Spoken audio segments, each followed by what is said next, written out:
Hi guys! Ako nga pala si Mama Care. For today's video, ipaghahanda ko ng breakfast ang aking 17-month-old baby. Sobrang dali nga lang ihanda neto.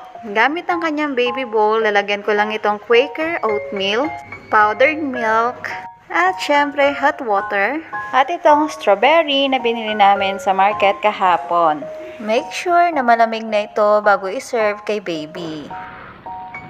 Praying muna, praying. Let's pray. Thank you, Jesus, for this food. In Jesus' name, Amen. Hindi pa talaga nakontento ang anak ko sa nilagay kong strawberry sa kanyang baby bowl. At ayan nga, kumuha pa ng isa. At nung natikman niya nga ito, naku, mukhang naasiman siya.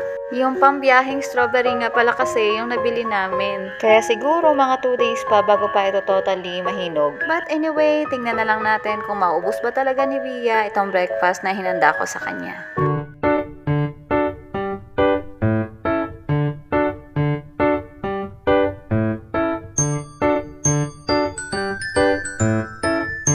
Nung natikman ko nga yung strawberry, naku, ang asim nga, kaya hindi niya ito naubos. At sa oatmeal naman, ito ang kanyang tira. Ayan lang muna guys for today's video. Thank you for watching!